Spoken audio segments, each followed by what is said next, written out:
നിങ്ങൾക്കൊക്കെ കൃത്യമായിട്ട് വളരെ മലയാള ഭാഷയിൽ മനസ്സിലാവുന്ന പോലെയാണ് ഖുർആൻ പറഞ്ഞത്. ഖലഖ് സൃഷ്ടിച്ചത്, അൽ മൗത മരണത്തെ, വൽ ഹയാത്ത ജീവിതത്തെ. ഇത് രണ്ടുമാണല്ലോ ലോകത്തുള്ളത്, ജനനവും മരണവും.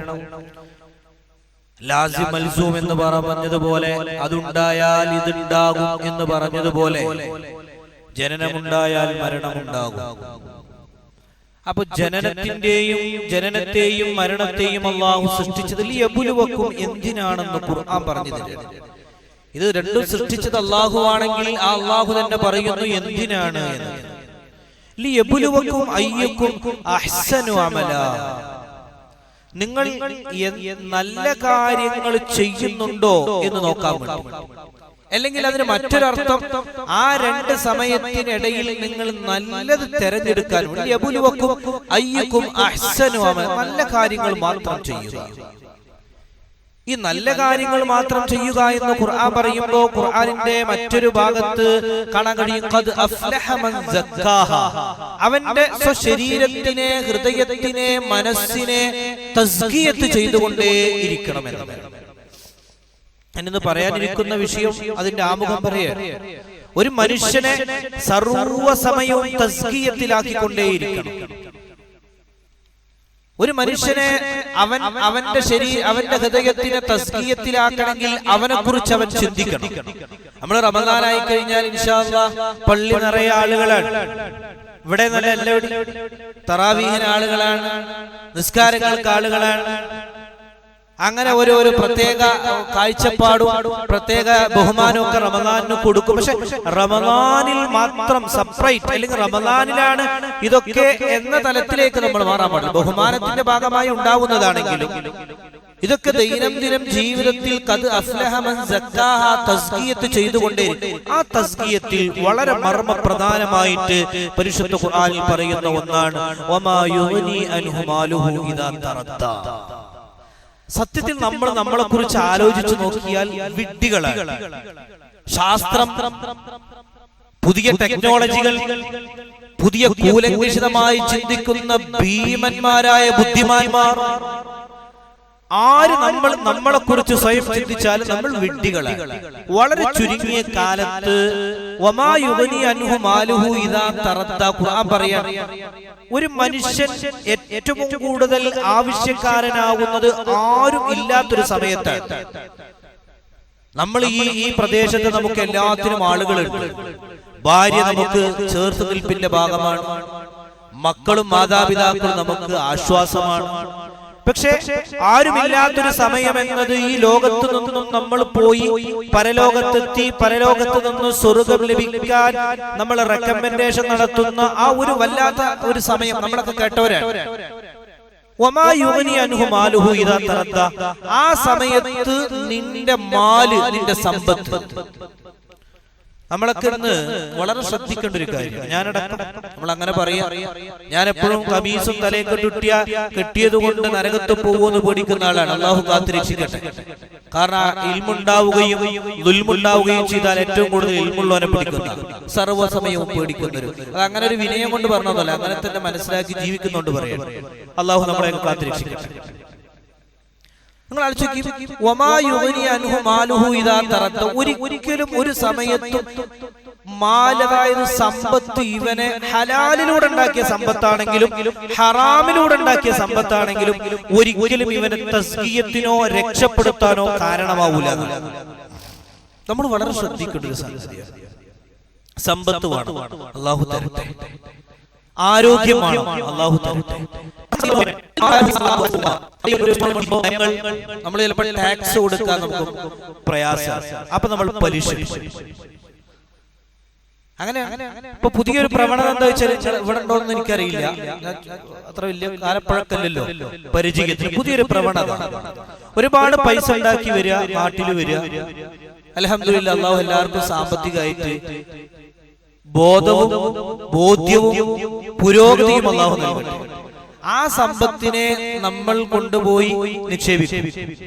ഒന്നുകിൽ ബാങ്കിൽ നിക്ഷേപിക്കും, അല്ലെങ്കിൽ ബിസിനസ്സിൽ നിക്ഷേപിക്കും, കുഴപ്പമൊന്നുമില്ല. ബാങ്കിൽ നിക്ഷേപിക്കുന്നതിന്റെ പ്രശ്നമല്ല ഞാൻ പറഞ്ഞത്, ബിസിനസ്സിൽ നിക്ഷേപിക്കുന്നതുകൊണ്ട് കുഴപ്പമൊന്നുമില്ല. പക്ഷെ ആ നിക്ഷേപിക്കുന്നവിടെ നിന്ന് അതിൽ നിന്ന് കിട്ടുന്ന ലാഭത്തെ നമ്മൾ പഠിക്കണം. ഞാനത് പറയുമ്പോൾ ഞാൻ പറഞ്ഞതുപോലെ എന്ന് പറഞ്ഞ് വിഴുങ്ങി നിങ്ങൾ ചെയ്തോളണമെന്നില്ല. നിങ്ങളിത് കൃത്യമായിട്ട് പരിചയസമ്പന്നരായ അടുത്ത നിങ്ങൾ ആരായിട്ട് ബന്ധപ്പെട്ട് നിങ്ങൾ ചർച്ച ചെയ്യാതെ അങ്ങനെ ഉണ്ടാവുക. അപ്പൊ നമുക്ക് അവിടെ നിന്ന് 1,00,000-ന് 2,000 രൂപ നമ്മൾ വാങ്ങുമ്പോൾ മനസ്സിലാക്കണം, 2,000 എന്നത് കൃത്യമായി വാങ്ങുക എന്നത് സത്യത്തിൽ തെറ്റാണ്. ആ ഒരു മാസത്തിലെ കൃത്യമായ ലാഭവും നഷ്ടവും ശരിക്കും കൃത്യമായി നോക്കി, ചിലപ്പോൾ അത് വർഷത്തിലാണ് നോക്കുക, അങ്ങനെ ഉണ്ടാവും, ചിലപ്പോ വർഷത്തിലുണ്ടാവും. ഈ ലാഭവും നഷ്ടവും സഹിക്കാൻ പറ്റുന്ന ഒരാൾക്ക് ഇതിൽ നിക്ഷേപിക്കാനും പറ്റുള്ളൂ, നിക്ഷേപിച്ചുകൊണ്ട് പൈസ വാങ്ങാനും പറ്റുള്ളൂ. പക്ഷെ അത് നമ്മുടെ പുതിയ കാലത്ത് ആ പ്രവണത എടുത്തുകൊണ്ടിരിക്കുകയാണ്. ലാഭം ഉണ്ടെങ്കിലും നഷ്ടം ഉണ്ടെങ്കിലും കൃത്യമായിട്ട് അവന് വർഷം ചിലപ്പോ മാസം ചിലപ്പോ 2 കിട്ടും, 4 കിട്ടും, 10 കിട്ടും, 20 കിട്ടും. എന്തിനാണ് ഈ മാലിന്യം? സന്തോഷമായി ജീവിക്കുക. എന്തിനാ സന്തോഷമായി ജീവിക്കുന്നത്? ഈ ലോകത്ത് നിന്ന് നല്ല സന്തോഷമായി ജീവിച്ച് നാളെ പരലോകത്ത് സ്വർഗം നേടാൻ അങ്ങനെ വിശ്വസിക്കുകയാണ് നമ്മൾ. ആ പരിശുദ്ധ ഖുർആൻ പറയണം, ഒമാ യുഗ്നി അൻഹു മാലുഹു ഇദാ തറദ്ദഅൽ മാലു ഹലാലു ഹിസാബു വഹറാമുഹു ഹസ്റതു വനദാമ. ഒരു ഹലാലായ മാല്, ഒരാൾ എല്ലാ നിലക്കും ഹലാലാണ് ഒരു പരിധി വരെ. അപ്പൊ നമുക്കൊക്കെ ചോദിക്കാനുള്ളത്, ഈ 2026 ജനുവരി 23-ന് ഈ സമയത്ത് നമുക്ക് പരസ്പരം ചോദിക്കാനുള്ളത്, ഈ ലോകത്ത് ജീവിക്കാൻ കഴിയണില്ല. ഈ ലോകത്തെ എക്കണോമിക്കൽ അങ്ങനെയാണ്, ഈ ലോകത്തെ സാമ്പത്തിക വ്യവസ്ഥിതി അങ്ങനെയാണ് ഉസ്താദേ. അതുകൊണ്ട് അതിന് കുറെ പോറലുകൾ ഏൽക്കും. അതൊക്കെ നമുക്കതൊക്കെ സമ്മതിക്കാം. ആ സമ്മതിക്കുന്നതോടുകൂടെ തുറന്നു പറയട്ടെ, നമുക്ക് ജീവിതത്തിൽ ആവശ്യമായ എല്ലാം ഉണ്ടാക്കുന്നു, നമ്മൾ ലോൺ എടുക്കുന്നു, നമ്മൾ വേറെ കാര്യങ്ങളൊക്കെ ചെയ്യുന്നു, അതൊക്കെ നമ്മുടെ ആവശ്യമാണ്. അല്ലാഹു അഫൂ ചെയ്തു തരട്ടെ, അല്ലാഹു അഫൂ ചെയ്തു തരട്ടെ, പുറത്തേറ്റെ. പക്ഷെ ആവശ്യത്തിനപ്പുറം അത്യാഗ്രഹത്തിനും അല്ലെങ്കിൽ തനിക്ക് ഏറ്റവും വലിയ മുതലാളിത്തം സൃഷ്ടിക്കാനും വേണ്ടി സാമ്പത്തികമായി നമ്മൾ പലിശയിലേക്കും ലോണിലേക്കും മറ്റുള്ള സാമ്പത്തിക വ്യവസ്ഥയിലേക്കും നമ്മൾ പോയാൽ അതെങ്ങനെ അല്ലാഹു അഫൂ ചെയ്തു തരാ? നമ്മൾ മനസ്സിലാക്കണം, അതും ശരി എന്നതല്ല. മറിച്ച് നമ്മൾ ചെയ്യുന്ന കാര്യത്തിൽ അപ്പുറത്തേക്ക് നമ്മുടെ ആഗ്രഹങ്ങൾക്ക് വേണ്ടി സാമ്പത്തിക വ്യവസ്ഥയെ, ഇസ്ലാമിക വ്യവസ്ഥയെ നമ്മൾ തകർക്കുമ്പോ, ആലോചിച്ച് നോക്കി, മഹാനായ റസൂലുള്ളാഹി സ്വല്ലല്ലാഹു അലൈഹി വസല്ലം ഒരു സഹാബി ഒരു മോതിരമിട്ട് സദസ്സിലേക്ക് കടന്നു വന്നപ്പോൾ അല്ലാഹുവിന്റെ റസൂൽ പറഞ്ഞു, ഊരി വലിച്ചെറിയ സഹാബി എന്ന് പറഞ്ഞപ്പോ ഊരി വലിച്ചെറിഞ്ഞു സഹാബി. ലോകത്ത് ഈ കാണുന്ന മുഴുവൻ ആളുകളും നാളെ സ്വർഗത്തിൽ പ്രവേശിക്കുമ്പോ ഒരു ബൈത്തുണ്ട്, എന്ന് തുടങ്ങുന്ന ഒരു ബൈത്ത്. 10 ആളുകൾ സ്വർഗത്തിലേക്ക് പോകുന്നതാണ്. ഞാൻ ഈ വിഷയത്തെ നിങ്ങളോട് പറയുമ്പോ നിഷ്പക്ഷമായി പറയുകയും നിങ്ങളൊക്കെ ഇതിനെ ചർച്ച നടത്തിക്കൊണ്ട് കൂലങ്കഷിതമായി ചിന്തിച്ച് ജീവിക്കണമെന്നേ പറയും. നമ്മൾ അഭിപ്രായത്തെ മാത്രമല്ല, ഈ പ്രസംഗത്തെ മാത്രം ചെയ്തുകൊണ്ട് നമ്മൾ ജീവിക്കണം എന്നല്ല പറഞ്ഞു, മറിച്ച് അതിനെക്കുറിച്ച് കൃത്യമായി പഠിക്കണം. നിങ്ങൾ ആലോചിക്കുക, അല്ലാഹുവിന്റെ റസൂൽ സല്ലല്ലാഹു അലൈഹി വസല്ലം തങ്ങൾ അടക്കമുള്ള ലോകത്തുള്ള ലക്ഷക്കണക്കിന് കോടിക്കണക്കിന് ആളുകൾ നാളെ പരലോകത്ത് ഒരുമിച്ച് കൂടുകയും സ്വർഗത്തിലേക്ക് അവസാനമായി പ്രവേശിക്കുന്ന ആളെ കുറിച്ച് അല്ലാഹുവിന്റെ റസൂൽ പറഞ്ഞു കൊടുത്തത് അത് അബ്ദുറഹ്മാൻ ഇബ്നു ഔഫ് റളിയല്ലാഹു അൻഹു. അല്ലാഹുവിന്റെ റസൂൽ പറഞ്ഞു, സഹാബാക്കളും റസൂലും സ്വർഗത്തിലേക്ക് കടന്നിട്ട് കാത്തു നിൽക്കുവരാണ്. ആ ആളാരാന്ന് സഹാബി ചോദിക്കുമ്പോ, എവിടെ? അബ്ദുറഹ്മാൻ ഇബ്നു ഔഫ്. 10 ആളുകൾക്ക് സ്വർഗ്ഗം നിർബന്ധമാക്കി. സിദ്ദീഖ് തങ്ങളും ഉമർ തങ്ങളും ഉസ്മാൻ തങ്ങളും അലി തങ്ങളും അടങ്ങി അതിലൊരാള് അബ്ദുറഹ്മാൻ ഇബ്നു ഔഫാണ്. ആ അബ്ദുറഹ്മാൻ ഇബ്നു ഔഫ് കാത്തു നിൽക്കുമ്പോ സഹാബാക്കളോട് പറയും, അവരെ ഹിസാബ് നടന്നുകൊണ്ടിരിക്കുകയാണ്. ഒരു ദിവസം ഇങ്ങനെ ജുമാ നടക്കുക, ഒരു ദിവസം ജുമാ നടക്കുക. അല്ലാഹുവിന്റെ റസൂൽ സല്ലല്ലാഹു അലൈഹി വസല്ലം തങ്ങൾ സഹാബാക്കളോട് സംസാരിച്ചു കൊണ്ടിരിക്കുന്ന സമയത്താണ് കുറച്ച് ആളുകൾ ഒരാഴ്ചക്ക് ശേഷം കച്ചവട സാധനങ്ങളുമായിട്ട് മദീനത്തേക്ക് കടന്നു വരുന്നത്. ശ്രദ്ധിക്കണേ, മദീനത്തേക്ക് കടന്നു വരികയാണ് ഒരു പറ്റം ആളുകൾ. ഈ സമയത്ത് പള്ളിയിലുണ്ടായിരുന്ന മക്കൾ മുഴുവനും ഈ കച്ചവടത്തിന്റെ ആളുകൾ വന്നപ്പോ, കച്ചവടം കഴിഞ്ഞ് തിരിച്ച് കച്ചവട സാധനങ്ങളുമായി വന്ന ആളുകൾ വന്നപ്പോ ഈ പള്ളിയിലുണ്ടായിരുന്ന ആളുകളൊക്കെ ജുമഅയിൽ നിന്ന് ഇറങ്ങി ഓടിയെന്ന്.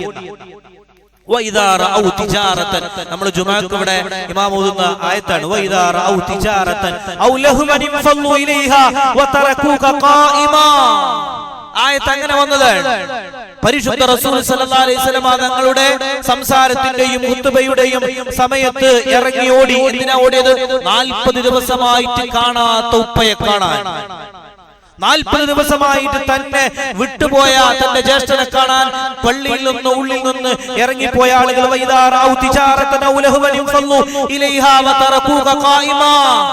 ഈ സമയത്താണ് ഈ ആയത്തിറങ്ങുന്നത്. ഈ ആയത്തിറങ്ങിയപ്പോ അന്നത്തെ ഏറ്റവും വലിയ പൗരപ്രധാനി, നമ്മൾ കുറെ സാമ്പത്തികമായി യൂസുഫ് അലി സാഹിബിനെ പോലെയുള്ള ഒരുപാട് ആളുകളെ സമ്പന്നന്മാരായി ലോകത്തുള്ളത് പോലെ അല്ലെങ്കിൽ നമ്മുടെ രാജ്യത്ത്, നമ്മുടെ സംസ്ഥാനത്ത്, നമ്മുടെ നാട്ടിൽ നമ്മൾ എണ്ണപ്പെടുന്ന ചില സാമ്പത്തിക കഴിവുള്ള പ്രൗഢിയുള്ള പ്രധാനികളായ മനുഷ്യരെന്നത് പോലെ അന്നെണ്ണിയിരുന്ന ഒരു വലിയ വമ്പുറ്റ പണക്കാരനായിരുന്നു അബ്ദുറഹ്മാൻ ഇബ്നു ഔഫിന്റെ കച്ചവടക്കാരാണ് സാധനങ്ങളുമായിട്ട് അന്ന് മദീനത്തെ പള്ളിയിലേക്ക് വന്നത്. അല്ലാഹുവിന്റെ റസൂൽ സല്ലല്ലാഹു അലൈഹി വസല്ലം തങ്ങളുടെ അടുത്ത് ഓടിപ്പോയിട്ട് അബ്ദുറഹ്മാൻ ഇബ്നു ഔഫ് തങ്ങൾ പറയുന്നുണ്ട്, ഇജ്അൽഹാ ഫീമാ യുർദീക് യാ റസൂലല്ലാഹ്, ഇത് മുഴുവനും അങ്ങേക്ക് അല്ലാഹുവിന്റെ മാർഗ്ഗത്തിലേക്ക് ഞാൻ ഇന്ന് വന്ന കച്ചവട സാധനങ്ങൾ മുഴുവനും തന്നു. എന്റെ കച്ചവട സാധനങ്ങളും അത് കൊണ്ടുവന്ന ആളുകളും വന്നപ്പോഴാണ് നിങ്ങൾ ജുമാ നടത്തിയപ്പോൾ ചെറിയൊരു കോലാഹലം ഉണ്ടായത്. അതുകൊണ്ട് ഞാൻ എന്റെ കച്ചവട സാധനങ്ങളുമായി ഉണ്ടായ കോലാഹലത്തിന് ഞാനാണ് ഉത്തരവാദി. അതുകൊണ്ട് മുഴുവൻ മുതലും റസൂലുള്ളാഹ് അല്ലാഹുവിന്റെ ഹബീബ് അല്ലാഹുവിന്റെ മാർഗ്ഗത്തിൽ തന്നു എന്ന് പറഞ്ഞ അബ്ദുറഹ്മാൻ ഔഫിനെ കുറിച്ച് പറയുന്ന ഈ മനുഷ്യൻ അവസാന സമയത്താണ് സ്വർഗ്ഗത്തിലേക്ക് കടക്കുക എന്ന് പരിശുദ്ധ റസൂൽ സല്ലല്ലാഹു അലൈഹി വസല്ലം തങ്ങൾ പഠിപ്പിച്ചു തരികയാണ്. അതെന്തുകൊണ്ടാ? ഇത്രയും നല്ലൊരു മനുഷ്യൻ റസൂലുള്ളാഹിക്ക് ആഗ്രഹിച്ചു പൂതി വെച്ച് ഒരു മരം പോലും ജൂതൻ മരത്തിന്റെ മുമ്പിൽ പോയി റസൂലുള്ളാഹി തങ്ങൾ വിലപേശിയപ്പോ ഇതൊന്നും വാങ്ങാൻ മുഹമ്മദേ അങ്ങയുടെ കയ്യിൽ എത്ര പണമുണ്ട് എന്ന് ആ ദരിദ്രനായ, ആ മിസ്കീനായ, ആ നമ്മുടെ നേതാവായ മുസ്തഫ സല്ലല്ലാഹു അലൈഹി വസല്ലം തങ്ങളോട് ചോദിച്ചപ്പോ കണ്ണു കലങ്ങി തിരിച്ചു നടന്നു വരുന്ന ആ മുഹമ്മദിലേക്ക് പോയിക്കൊണ്ട് സല്ലല്ലാഹു അലൈഹി വസല്ലം അബ്ദുറഹ്മാൻ ഇബ്നു ഔഫ് പറഞ്ഞു, നബി എന്തിനാ അങ്ങ് കരയുന്നത്? അപ്പോൾ അല്ലാഹുവിന്റെ റസൂൽ വിശദീകരിച്ചു കൊടുത്തു, ഞാൻ ഒരു വൃക്ഷം വാങ്ങാൻ നോക്കിയപ്പോ എനിക്ക് വിലയിട്ടത് കൊണ്ട് ഞാൻ സങ്കടത്തിലാണെന്ന് പറയുമ്പോ ആ വൃക്ഷം നിൽക്കുന്ന ആ ഒരേക്കർ സ്ഥലവും അല്ലാഹുവിന്റെ ഹബീബിന് വാങ്ങിച്ചു കൊടുത്ത മുതലാളിയുടെ പേരാണ് അബ്ദുറഹ്മാൻ ഇബ്നു ഔഫ്. ലക്ഷങ്ങളുടെ കെട്ടുകൾ നമ്മൾ അലമാരകളിൽ വെക്കുമ്പോ, ബാങ്കിൽ ഡെപ്പോസിറ്റ് ചെയ്യുമ്പോ അതിലേറെ വലിയ മുതലാളികൾ ജീവിച്ചു പോയിരുന്നു. 14 നൂറ്റാണ്ടുകൾക്ക് മുമ്പ് വൃക്ഷം നട്ട ഒരേക്കർ സ്ഥലവും അല്ലാഹുവിന്റെ റസൂൽ വാങ്ങിക്കൊടുത്ത അബ്ദുറഹ്മാൻ ഇബ്നു ഔഫ് തങ്ങള് സ്വർഗ്ഗത്തിലേക്ക് കിടക്കുന്നത് അവസാനമാണ് എന്ന് പഠിപ്പിച്ചു പരിശുദ്ധ റസൂൽ. ഇത് സഹീഹുൽ ബുഖാരിയിലുണ്ട്, പരിശുദ്ധ ഖുർആനിലുണ്ട്. മുഹമ്മദ് നബി സല്ലല്ലാഹു അലൈഹി വസല്ലം അതുകൊണ്ട് സാമ്പത്തിക വ്യവസ്ഥയെ നമ്മളെ പുതിയ ലോകത്തോട് ചേർത്ത് വായിക്കുമ്പോഴും നമ്മൾ അതിൽ വളരെ കൃത്യമായി ശ്രദ്ധ പുലർത്തണം. നമ്മൾ ചെയ്യേണ്ടത്, നമ്മൾ കഴിക്കുന്ന ഭക്ഷണം, നമ്മൾ ഉറങ്ങുന്ന കട്ടിൽ, നമ്മൾ ഉറങ്ങുന്ന മെത്ത, നമ്മൾ താമസിക്കുന്ന, നമ്മൾ ഓടിക്കുന്ന വാഹനം, അങ്ങനെ നമ്മളുമായി ചുറ്റുപാടുമുള്ള എല്ലാം ഹലാലിലാണ് എന്ന ഒരു പരിധിവരെ എനിക്ക് ഈ ലോകത്ത് ഹലാലിലൂടെ സമ്പാദിക്കാനും അത് കൊടുക്കാനും കഴിയുന്നു എന്ന ഒരു കൃത്യമായ ബോധം നമുക്കുണ്ടാവണം, ഒരു സൂക്ഷ്മത നമുക്കുണ്ടാവണം.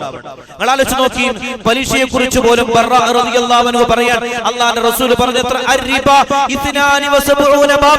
ഞാൻ ഈ വിഷയം ഇന്നിങ്ങനെ പറയുന്നതിന്റെ കാരണം, സക്കാത്ത് കൊടുക്കൽ സാധാരണ ആളുകൾ റമദാനിൽ സക്കാത്ത് കൊടുത്താൽ അത് വലിയ കൂലിയാണ്. പക്ഷേ ഒരു സക്കാത്ത് ഒരു വർഷം തികയുമ്പോൾ കൊടുക്കണം.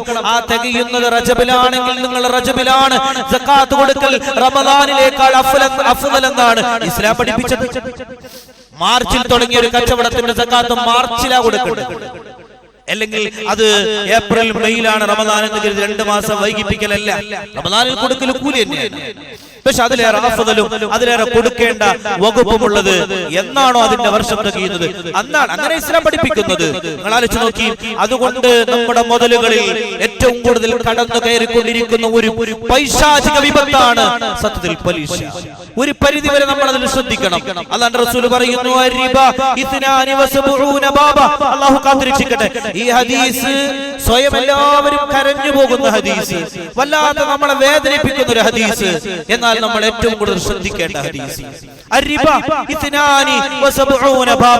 ഞാൻ നിങ്ങളോട് സ്നേഹത്തോടെ എന്റെ ഹൃദയത്തിൽ നിന്ന് പറയാൻ, വളരെ സ്നേഹത്തോടെ. ഇതിൽ ആരോടും എനിക്ക് ഉറപ്പില്ലല്ലോ, പക്ഷേ നമ്മൾ വളരെ സൂക്ഷ്മതയോടെ ജീവിക്കണം. നിങ്ങൾ ആലോചിച്ച് നോക്കി, നമ്മളെല്ലാവരും കൂടെ ഒരുമിച്ച് ഈ ഒരു പള്ളിയുടെ മസ്ജിദിന്റെ ഉള്ളിൽ ഒരു തീയുടെ ഒരു ശകലം പടരുകയും നമ്മളെല്ലാവരും അതിൽ വെന്തുരുകുകയും ചെയ്യുമ്പോൾ പരസ്പരം ഉണ്ടാകുന്ന ഒരു വിഷമം എത്രയാണ്. നമ്മളിൽ നിന്നൊരാൾ ഒറ്റക്ക് വെന്തുരുകുമ്പോഴും കൂട്ടത്തിൽ കുറച്ചാളുകൾ വെന്തുരുകുമ്പോഴും നോക്കി നിൽക്കുന്നവന്റെ ഹൃദയത്തിലുണ്ടാകുന്ന ആ വിഷമം, ആ ഒരു മാനസിക പ്രയാസം. അതുകൊണ്ടാണ് ഈ വിഷയത്തെക്കുറിച്ച് ഓരോരുത്തർക്കാണ് അതിൻ്റെതായ വിദ്യാഭ്യാസം ഉണ്ടാവുക. ആശാരിയുടെ പണി നമുക്കറിയില്ല, ബാർബറിന്റെ പണി നമുക്കറിയില്ല, കെട്ടിടം കെട്ടുന്നവന്റെ പണി നമുക്കറിയില്ല. അത് അവരോട് തന്നെ ചോദിക്കണം. ഇവിടെ ഷീറ്റ് ഇടുന്നുണ്ട്, നമുക്കതിനെ കുറിച്ച് എനിക്ക് ഐഡിയ ഇല്ല, അതെങ്ങനെയാ ചെയ്യേണ്ടത്. അപ്പൊ ഓരോരുത്തർക്കും ഓരോ വിവരങ്ങളുണ്ട്. ആ വിവരത്തെ നമ്മൾ സ്വീകരിക്കുക എന്ന അവിടത്തേക്ക് എത്തണം. അല്ലാണ്ട് റസൂൽ പറയാണ്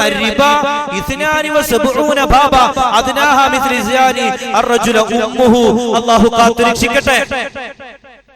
ഇന്ന് മുതൽ ശഅബാനിലേക്ക് വന്നു. ഇനി ഇതാ എന്നിലേക്ക് റമദാൻ വരികയാണ്. ഇതൊരു സാധാരണ റമദാനല്ല, ഞാനൊന്ന് മാറുകയാണ്, എന്റെ സ്വഭാവത്തെ സംസ്കരിക്കാൻ പോവാണ്. എന്റെ ഹൃദയത്തിലെ ചില മോശത്തരങ്ങളുള്ള ഈ സ്വഭാവങ്ങളെ, എന്റെ ഇടപാടുകളെ, എന്റെ മോശമായ സംസ്കാരങ്ങളെ ഞാൻ മാറ്റിയെടുക്കണം. എനിക്ക് നല്ല പോലെ ജീവിക്കണം. ഞാനെങ്ങാനും ഈ ഒരു 2026 മരിക്കുകയാണെങ്കിൽ എനിക്ക് സ്വസ്ഥതയോടെ മരിക്കാൻ കഴിയണമെന്ന ഒരു ആത്മാർത്ഥമായ ബോധവും ബോധ്യവും ഉണ്ടാവണം. 72 തെറ്റുകളാണ് അത്ര ഒരാൾ പലിശയുമായി ഉണ്ടായാൽ അദ്ദേഹത്തിന്റെ കുറ്റം 72 കുറ്റമാണ്. 72 കുറ്റം പറയുന്നു. അതിനെ നിസ്സാരവൽക്കരിക്കപ്പെടുന്നവരെ നമ്മൾ മനസ്സിലാക്കണം. ഒരാൾ ആ രൂപത്തിൽ ഇടപെട്ടാൽ ഏറ്റവും ചെറിയ കുറ്റം എന്ന് പറയുന്നത് നമ്മളെപ്പോഴും കേൾക്കുന്ന സംഗതിയാണ്. പരിശുദ്ധ റസൂൽ സഹീഹുൽ ബുഖാരിയിലുള്ള ഹദീസാണ്. ഖുർആൻ കഴിഞ്ഞാൽ ലോകത്ത് സുന്നിയും മുജാഹിദും ജമാഅത്തും തബ്ലീഗും എല്ലാ ആളുകളും മതത്തിൽ വിശ്വസിക്കുന്ന മുഴുവൻ ആളുകളും അംഗീകരിക്കുന്ന ഒരു ഗ്രന്ഥമാണ് ഖുർആൻ കഴിഞ്ഞാൽ സഹീഹുൽ ബുഖാരി. ആ ബുഖാരിയിലുള്ള ഹദീസാണ്. തന്റെ ഉമ്മയെ വ്യഭിചരിക്കുന്ന തന്റെ ഉമ്മാന്റെ കാൽപാദത്തിലാണ് സ്വർഗമെന്ന് പഠിപ്പിച്ച പരിശുദ്ധ റസൂൽ ആ ഉമ്മയിൽ ലദ്ദത്തൊരു നേരത്തെ വൈകാരികമായ വികാരഭരിതമായ തന്റെ ശരീരത്തിന്റെ ഇച്ഛയെ, രസത്തിനെ ഉമ്മയിൽ അനുഭവിക്കുന്ന കുറ്റമാണെന്ന് പരിശുദ്ധ റസൂൽ. അല്ലാഹു കാത്തിരക്ഷിക്കട്ടെ. രണ്ടാമത് പറയുന്നത് അതും കൂടെ നമ്മൾ ശ്രദ്ധിക്കണം.